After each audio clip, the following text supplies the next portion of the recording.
예능 프로그램 중에 이 대학 전쟁이라는 프로그램이 있더라고요. 그 대학 전쟁을 우연찮게 이제 1화를 앞부분만 잠시 이제 봤는데, 연대, 고대, 서울대, 카이스트 이 네 개의 대학이 나와가지고 누가 똑똑한지를 이제 겨루는 그런 대학 전쟁이에요. 그리고 각 대학교에서도 1등부터 4등까지 여러 가지 이제 제일 우수한 사람들을 대표로 보내는 그러한 이제 그 프로그램인데, 거기에 이제 4명씩 이제 각 방이 있어요. 방이 있고, 그리고 그 방 안에서 문제가 이제 나오는 겁니다. 산수 문제예요. 375 더하기 855 더하기 687 더하기 548 더하기 789, 이런 세 자릿수가 6개가 있고, 암산으로 풀어가지고 제일 먼저 정답을 아는 사람이 뒤에 누르고 정답을 입력해서 맞추면 문이 열려요. 여러분, 6개의 세 자릿수를 아무리 똑똑한 이 학생들이 할지라도 시간이 이제 걸리잖아요. 거기에서 여러분 제일 먼저 1등으로 답을 맞추고 나온 학생이 어느 대학교였을까요? 카이스트. 예, 바로 옆에 서울대가 있는데 굉장히 서울대생이 들으면 이제 아쉬운 서울대생이 1등으로 맞추고 이제 나왔어요. 그런데 그걸 보면서 이런 생각을 해보았습니다. 야, 저것보다 더 어려운 산수 문제가 있는데, 이건 지구촌에서 제일 아무도 못 푸는 산수 문제. 여러분, 그게 무엇일까요? 세계에서 제일 풀 수 없는 수학 문제는 하나님이 내게 주신 은혜를 헤아리는 문제라고 생각합니다. 사람들은 내가 받은 사랑 잘 못 기억하지만 내가 준 사랑은 기억해요. 내가 저 사람에게 빌려준 돈이 얼마인지는 기억하지요. 그리고 내가 이 뭔가 경조로 살을 챙길 때마다 그 사람한테 작년 생일에 저 사람한테 내가 선물했는데 올해는 저 사람이 내게 안 하면 이게 기억이 나는 거예요. 그리고 내가 받은 상처 다 기억이 나고 그 횟수가 굉장히 또 정확하게 집계가 돼요. 그런데 하나님이 우리에게 베푸신 사랑을 다 기록할 수도 없고, 또 다 하늘을 두루마리 삼아 쓴다고 해도, 바다를 먹물 삼아도 끝없는 하나님의 그 사랑은 하나님 앞에 갈 때까지 헤아릴 수 없는 수학 문제일 겁니다.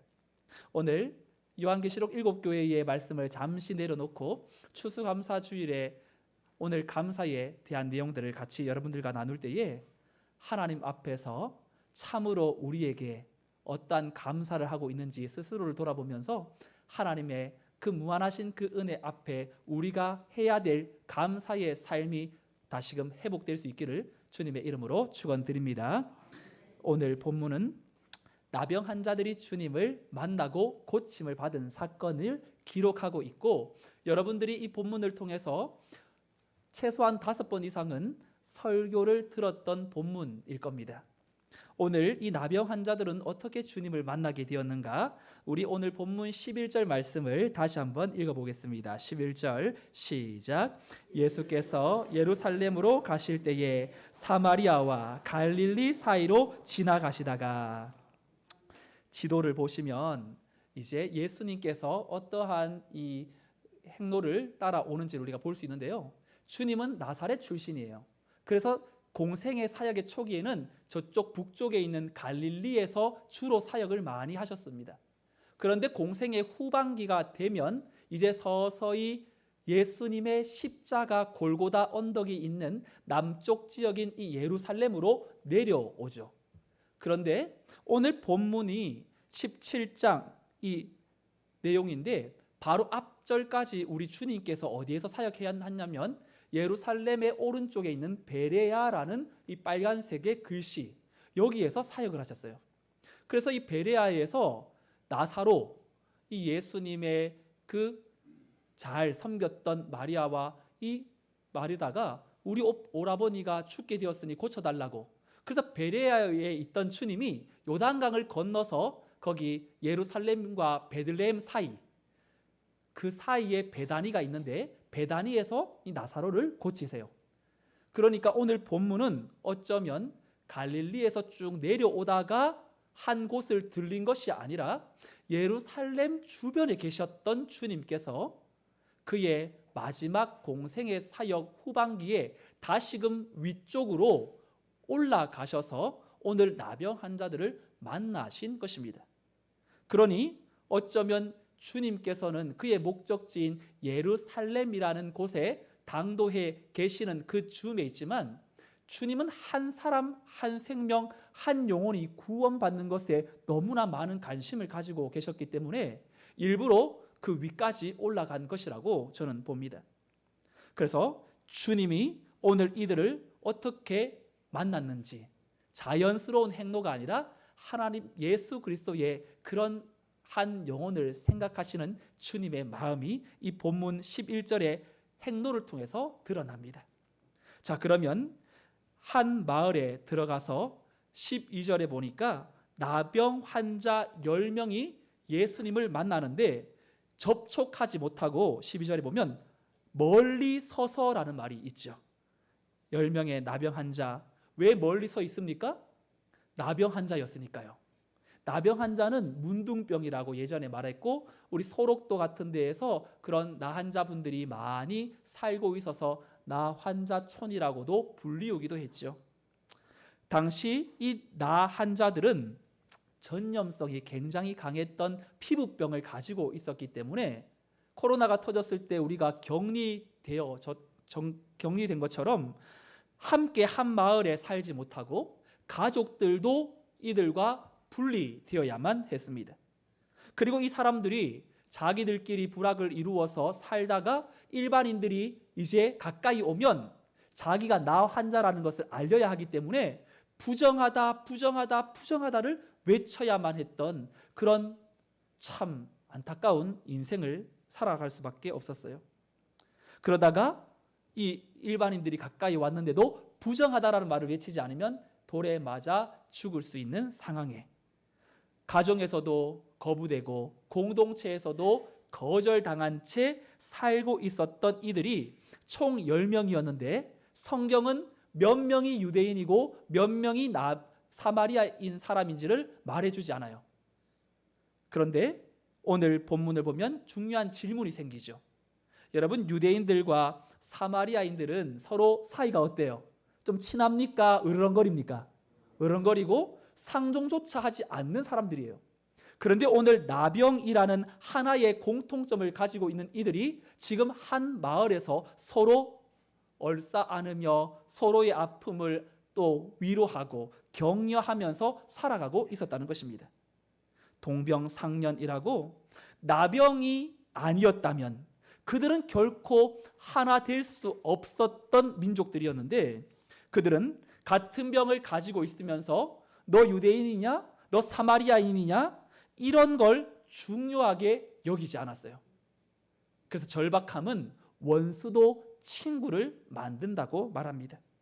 그런데 이들이 함께 모여 있다가 예수님이 오신다라는 이야기를 듣고 어떻게 행동합니까? 13절 같이 읽어볼까요? 13절 시작. 소리를 높여 이르되 예수 선생님이여 우리를 불쌍히 여기소서 하거늘. 얼마나 절박했으면 나 환자 10명이 주님 앞에 우리를 불쌍히 여겨달라고 선생님 예수님을 부르고 있습니다. 그런데 주님은 이들을 보실 때에 놀라운 사실을 보셨죠. 야, 나병으로 인해 이들이 참 하나가 되었구나. 사람들 앞에서는 부정하다 외치는 이 나 환자들이 주님의 그 시선에서는 부정한 사람들이 아니라 도리어 거룩한 사람으로 보였을 것입니다. 오랫동안 지내고 있던 이 유대인과 사마리아인들을 하나로 묶는 이런 나병은 그들에게 있어서는 너무나 고통이었지만 주님이 보실 때에는 하나로 묶는 너무나 놀라운 매개체가 된 것이죠. 주님은 이들을 향하여서 그들의 고통을 보시고 한마디로 선포하세요. 가서 제사장들에게 너희 몸을 보이라 라고 이렇게 말씀하십니다. 주님은 너희 몸이 깨끗해졌느니라 라고 말하지 않으시고 그 과정을 생략한 채 제사장들에게 너희 몸을 가서 보이라라고 이렇게 말씀하세요. 여러분, 제사장들에게 몸을 보여야 하는 경우는 어떤 경우냐면 나병이나 여러 이 몸에 어려움이 생겼을 때 격리되어 살다가 내 몸이 다 나았다라는 걸 인정, 공증받기 위한 도구로 이 제사장에게 찾아갑니다. 그럼 제사장이 보고 합격이라고 하면 그 사람은 가정으로, 사회로 들어갈 수 있었던 것이죠. 제사장들에게 가는 도중에 몸이 깨끗해졌어요. 10명의 나 환자들은 제사장들에게 가서 몸을 보이라고 하신 주님의 명령을 따라 그대로 순종하다가 믿음으로 나음을 얻게 되었습니다. 그러면 이제 무엇이 남아있죠? 자신들에게 이제 나은 것을 제사장에게 보여주고 이제 자신의 돌아갈 오매불망 기다리던 가정의 품으로 또 공동체의 품으로 돌아갈 날을 손꼽아 기다렸지 않겠습니까? 그런데 오늘 본문은 9명의 사람들은 제사장에게 갔지만 한 사람, 자기의 몸을 나았다라는 것을 깨닫고 그 자리에서 돌이켜 주님께 온 사마리아 한 사람에게 집중하고 있습니다. 그는 자신의 몸이 나았다라는 것을 깨닫고 나서 주님께 돌아오고는 어떻게 행동하죠? 15절, 16절 말씀 같이 읽어볼까요? 시작. 그 중에 한 사람이 자기가 나은 것을 보고 큰 소리로 하나님께 돌리며 돌아와 예수의 발 아래에 엎드려 감사하니 그는 사마리아 사람이라. 아멘. 여러분, 9명은 믿음이 없구나, 사마리아 사람만 믿음이 있구나 이렇게 생각하시면 오해하신 겁니다. 10명의 나병 환자들은 예수님을 만났어요. 그리고 그들은 모두 믿음의 사람들이었습니다. 예수님의 말씀을 듣고 순종하는 믿음이 없었다면 그걸 그대로 못 들었겠죠. 여러분, 이스라엘 사람들이 출애굽해서 그 불뱀에 물려가지고 죽어가는데 우리를 살려달라고 할 때 어떻게 했습니까? 모세가 이 구리로 뱀을 만들어 장대에 높이 달아서 누구든지 쳐다본 즉 살리라라고 하셨어요. 그런데 그것을 쳐다본 사람은 나았지만 쳐다보지 않은 사람은 죽었죠. 쳐다보는 것조차도 순종하기가 어려운데 주님이 만지지도 않으시고 기도도 안 하시고 그저 가서 내 몸을 제사장에게 보이라, 이 말 한마디에 듣고 순종할 수 있는 믿음은 놀라운 믿음인 것이죠. 하지만 그 중에 9명은 자신이 병 나은 것을 알았지만 큰 소리로 하나님께 영광을 돌리지 않았습니다. 물어볼게요. 질문해 봅니다. 여러분, 예수님께 감사하는 것이 먼저입니까? 제사장에 가서 검사 받는 것이 먼저입니까? 감사하는 것. 자, 그러면 여러분들이 나 환자였어요. 한 1년 동안 가족을 못 봤어요. 근데 주님의 은혜로 몸이 나았어요. 가서 제사장에게 너 몸을 보이라. 그러면 여러분 가다가 다시 주님께 돌아옵니까? 아니면 제사장에게서 몸 보여주고 주님께 감사합니까? 저 같으면 순서를 좀 바꿔서 주님이 가라고 하셨잖아요. 제사장에게 몸을 보이라고 하셨잖아요. 그러면 가다가 나았구나 할렐루야 하고 제사장에 가서 짜잔 하고 보여주고, 이야 역시 예수님 살아계신다면서 다시 주님을 찾아가도 이거 괜찮지 않습니까? 그런데 9명은 다시 돌아왔는지는 모르겠지만 성경에는 한 사람만 제사장에게 가는 길을 멈추고 예수님께 다시 돌아왔다고 말합니다.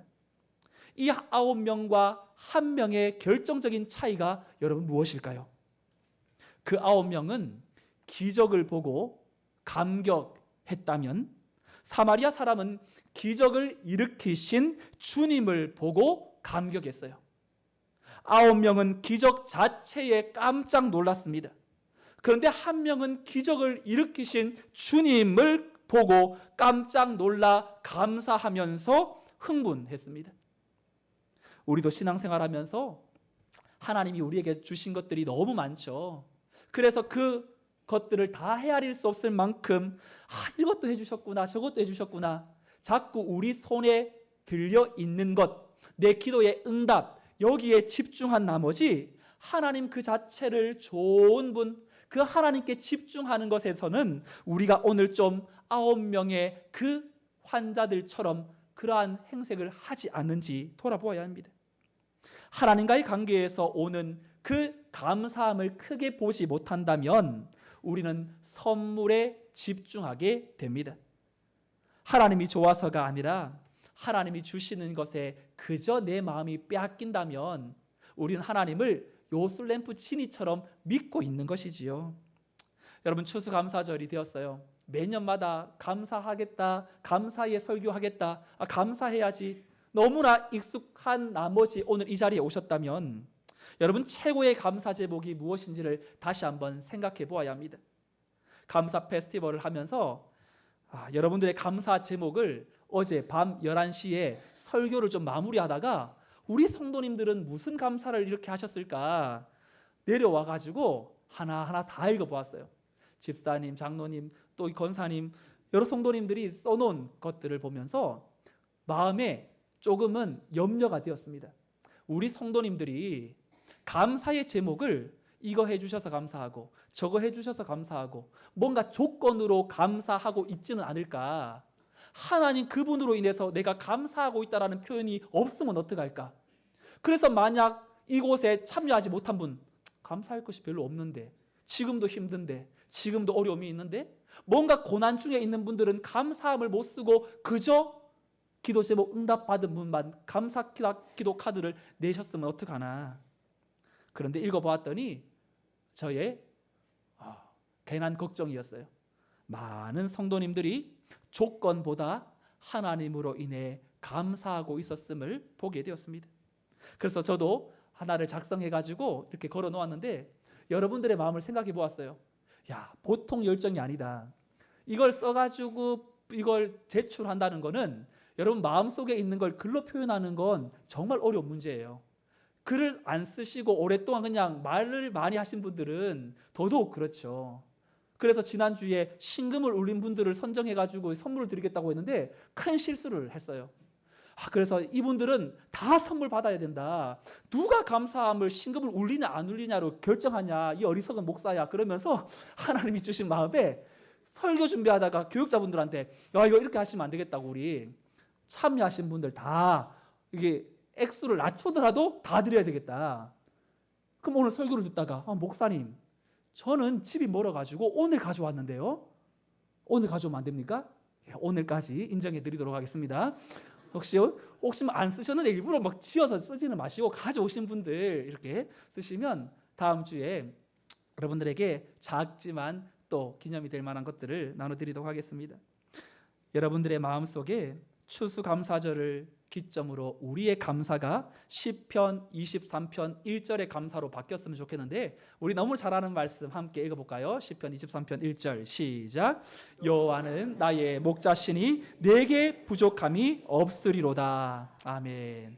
여러분, 다윗이 항원역에 자신의 인생을 돌아보면서 여호와가 나의 목자이신 것 자체만으로 부족함이 없다고 고백하는 그 모습을 여러분 한번 생각해 보세요.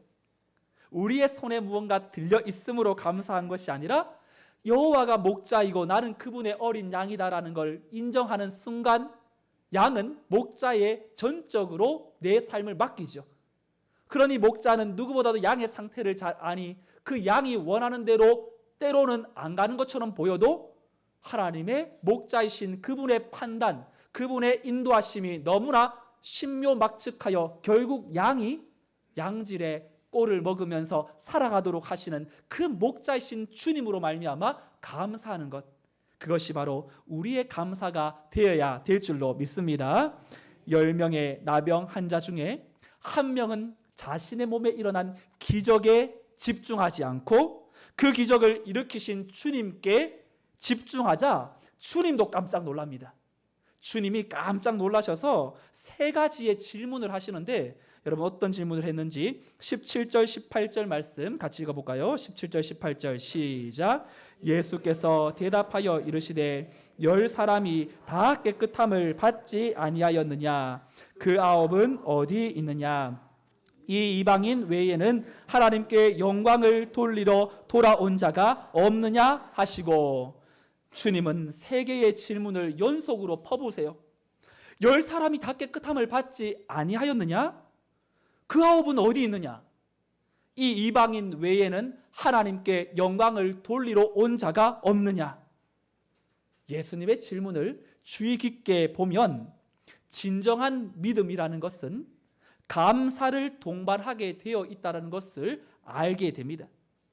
감사함이 없는 믿음, 감사함을 표현할 줄 모르는 믿음은 믿음이 아니라는 것이죠.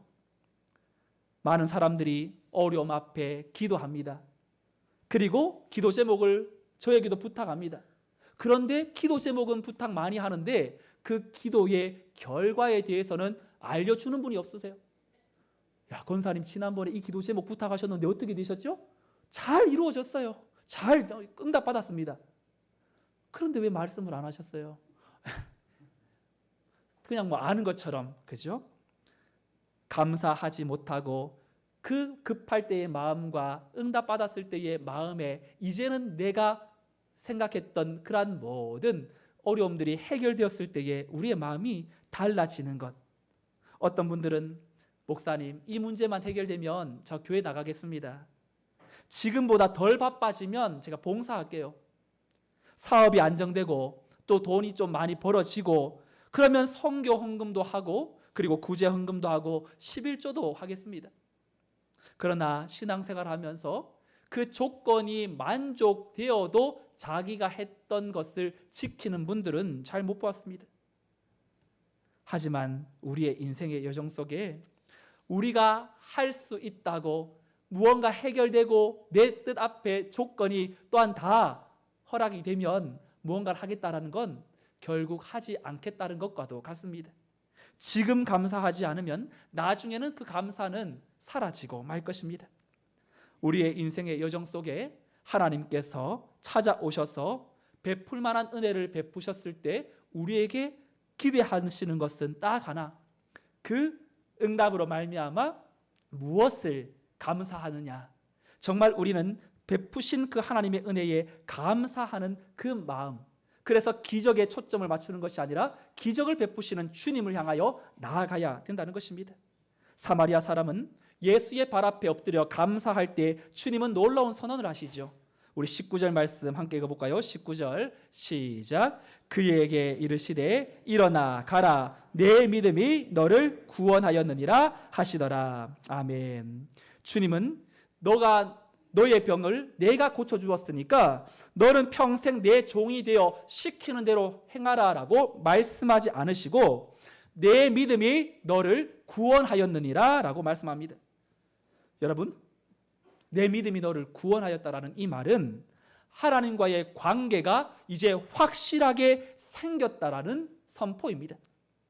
몸만 낫고 돌아간다면 하나님과의 관계가 맺어지지 않아요.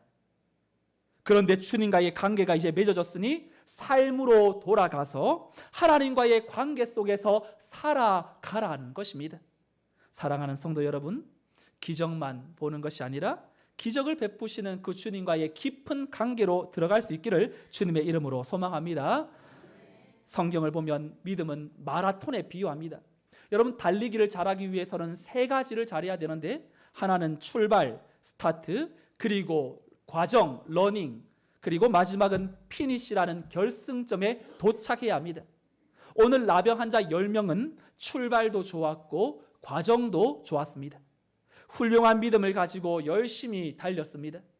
하지만 영광스러운 결승점에 도착한 사람은 딱 한 사람밖에 없었어요. 그들은 왜 9명은 결승점에 도착하지 못했습니까? 잘못된 목적지에 사로잡혀 있었기 때문에. 그들은 자신이 원하는 육체의 고침과 그리고 기적 그 자체에만 집중하다 보니 내가 생각한 목적을 이루고 난 후에는 안주해버려 진짜 목적을 놓쳐버린 것이죠. 여러분, 말씀을 마무리하면서 기독교는 어떤 종교인지를 여러분 꼭 명심하셔야 되는데, 기독교는 기적의 종교이지만 더 명확하게 말한다면 표적의 종교라고 할 수 있습니다. 사복음서를 보면 우리 그림 보여주시면 사복음서의 마태, 마가, 누가는 예수님이 행하신 놀라운 일들, 기적, 그것을 미라클이라고, 기적이라고 표현해 놓았어요. 하나님께서 예수님만이 하실 수 있는 그러한 특별한 일을 행하셨을 때 그걸 기적이라고 표현해 놓았는데, 요한은 그 기적을 표적이라고 표현해 놓습니다. 여러분, 기적과 표적의 차이는 무엇이죠? 기적은 상식을 벗어난 놀라운 그러한 일들, 그러한 것들을 기적이라고 말하죠. 그런데 표적은 영어로 사인이에요. 하나의 표지판이라는 뜻입니다.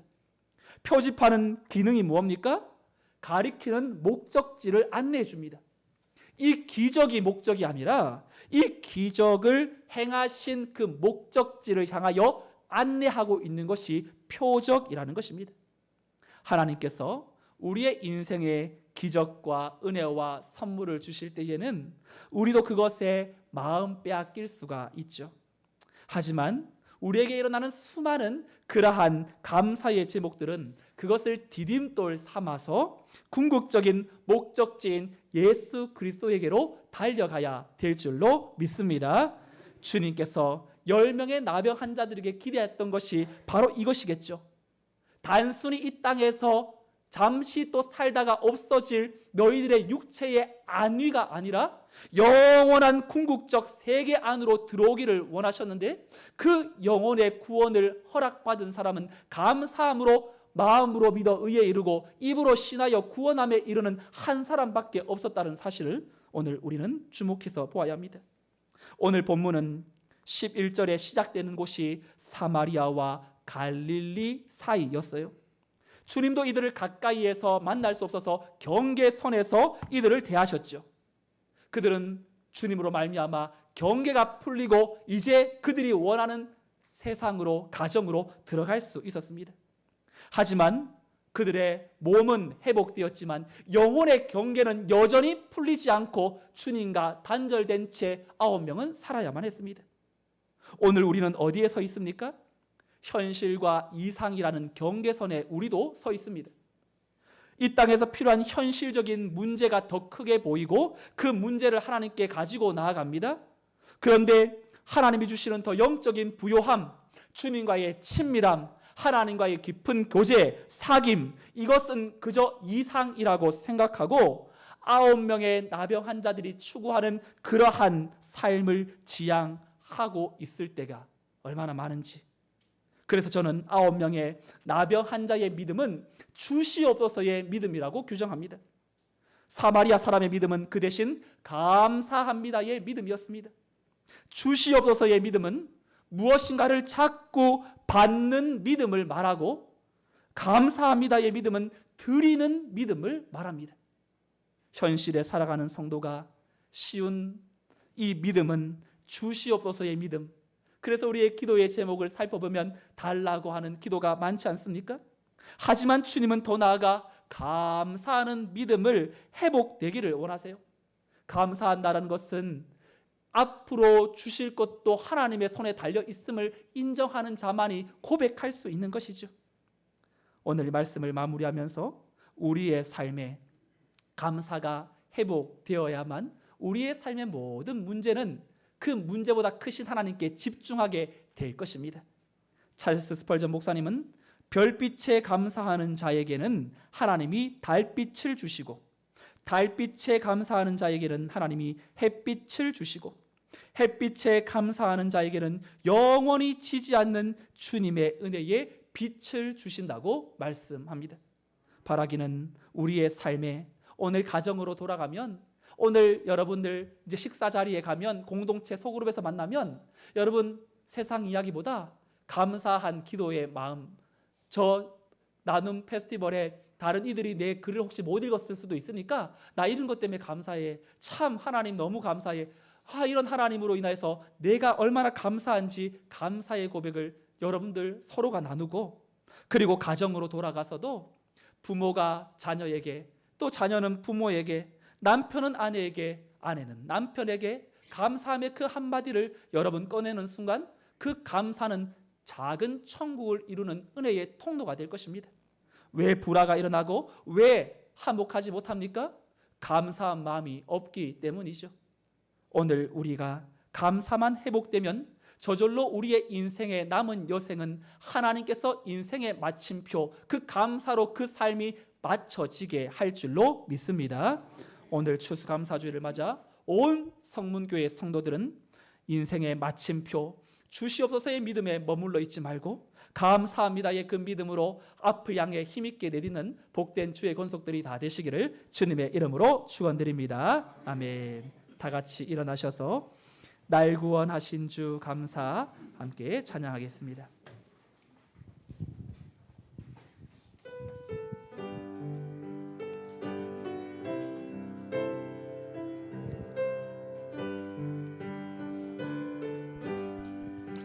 날 구원하신 주 감사 모든 것 주신 감사 지난 추억이 내 감사 주 내 곁에 계시네 향기로운 봄철의 감사 외로운 거울 날 감사 사라진 눈물도 감사 너의 영혼 평안에 응답하신 기도 감사 거절하신 것 감사 해처럼 높으신 감사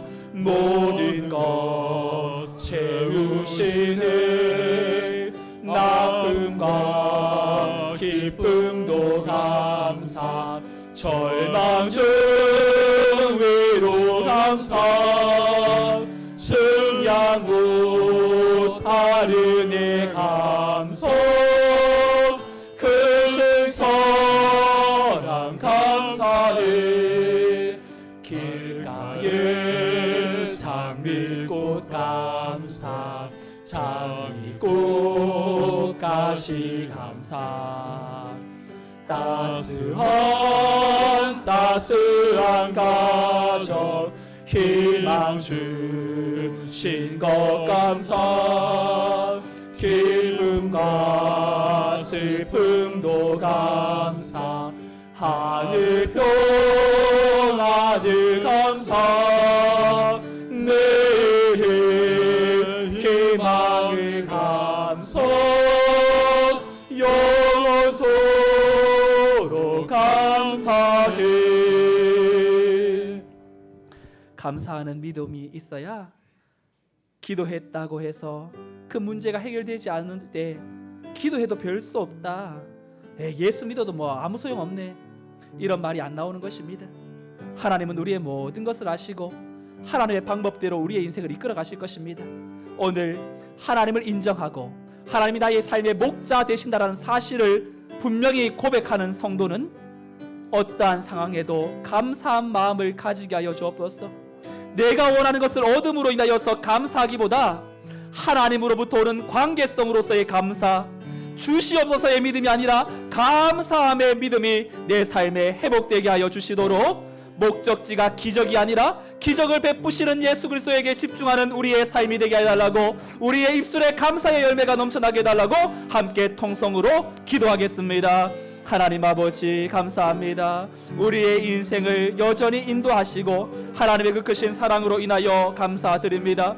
하나님 아버지, 우리가 9명의 그 나병 환자들처럼 주님 아버지 앞에 받은 그 사랑에만 그저 머물러 있으므로 더 영원하신 하나님의 기쁜 관계 안으로 나가지 못하고 하나님 그저 우리에게 있는 인간적인 일시적인 현세적인 그 만족을 향하여 달려갔던 것들을 용서하여 주옵소서. 우리 하나님의 그 크신 사랑, 우리 하나님의 놀라우신 그 사랑, 그 능력, 우리의 삶을 하나님 허락하여 주시고 믿음의 주님을 더욱더 바라볼 수 있도록 도와주옵소서. 기적이 아니라 기적을 일으키시는 여호와 하나님을 향하여 우리의 마음이 집중되게 하여 주옵시고, 어떠한 상황과 환경 속에서도 하나님 표적되시는 그 사인판이 어디에 있는지, 어디를 가리키는지를 잘 돌아봄으로 말미암아 우리의 삶에 감사함으로 주께 영광 돌리며 하나님이 원하시고 기뻐하시는 삶을 힘있게 살아갈 수 있도록 우리 모든 성도들을 주의 은혜와 능력으로 충만케 하여 주시옵소서. 그리하여서 우리의 삶이 이 한 주간 동안 하나님 세워지시는 곳마다 감사함으로 주님 앞에 영광 돌려 내 삶의 천국을 이루게 하옵소서. 고맙고 감사하신 하나님 아버지, 우리가 무엇이간데 오늘 이 자리에 나와 함께 영적인 가족으로 서로 만나게 하시고 영원하신 예수 그리스도를 통하여서 구원받게 하셨습니까? 하나님 아버지, 이 땅을 정하 저 영원한 천국에서 눈 뜨는 것도 너무나 감격스러운 일인데 이 땅에서 아둥바둥 살아가며 하나님, 나도 현실에서 더욱더 부유함을 누리며 일시적 현세적인 만족에 내 마음이 빼앗겨 주시는 하나님을 잊어버리고 그저 내 만족에 취하여서 살아갔던 9명의 나병 환자였음을 고백합니다. 하나님 아버지, 우리의 인생에 여지없이 개입하여 주셔서 정말로 그 앞에 엎드려 놀라운 은혜로 영광 돌리며 하나님의 살아계심을 경험함으로 기적에 초점을 맞추는 것이 아니라 모든 것을 가능하게 하시는 여호와 하나님께 집중하는 그 한 사람이 우리 모두의 성도의 삶이 되게 하여 주시옵소서. 성도의 삶은 내 손에 들려진 것이 얼마나 크고 작으냐에 감사함이 결정되는 것이 아니라 여전히 오늘도 내 인생의 목자이신 주님으로 말미암아 내 삶이 보함을 받고 또 하나님이 원하시는 삶을 살아가게 하심을 믿으며 그 목자이신 주님 자체에 집중하고 감사함이 끊어지지 않도록 도와주옵소서. 여전히 문제가 있습니까? 해결되지 않는 우리 자녀의 문제가 있습니까? 물질의 곤핍함이 있습니까? 육신의 공고함이 있습니까? 어떠한 문제 가운데에서도 그 문제 때문에 내 마음이 불평과 원망을 가지고 있지 않게 하시고 다시금 이 모든 문제를 통하여서도 하나님께 집중하는 그 하나님을 향하여 우리의 믿음의 손을 들고 어려움 가운데서도 하나님께 감사하는 그런 영적인 감사함의 믿음이 회복되게 하여 주시옵소서. 이제는 우리 주 예수 그리스도의 은혜와 하나님의 크신 사랑과 성령님의 인도 보교통 충만 역사하심이 하나님과의 깊은 관계로 말미암아 우리의 인생의 일정 속에 얼마나 많은 응답들을 받을까 거기에 매이는 것이 아니라 내 인생에 얼마나 하나님께서 주시는 은혜와 놀라운 능력으로 나와 함께 하시는지 임마누엘의 하나님으로, 여호와 이레의 하나님으로, 또한 승리를 주시는 여호와 니시의 하나님으로, 또한 여기까지 인도하시는 에벤에셀의 하나님으로, 영원한 저 천국에 우리를 인도하시는 그 하나님으로 인하여 살아가겠노라 다짐하는 복된 믿음의 권속들의 삶과 가정과 자녀와 생업 위에 이 나라와 민족과 열방 위에 이제로부터 영원토록 함께 있을지어다. 아멘.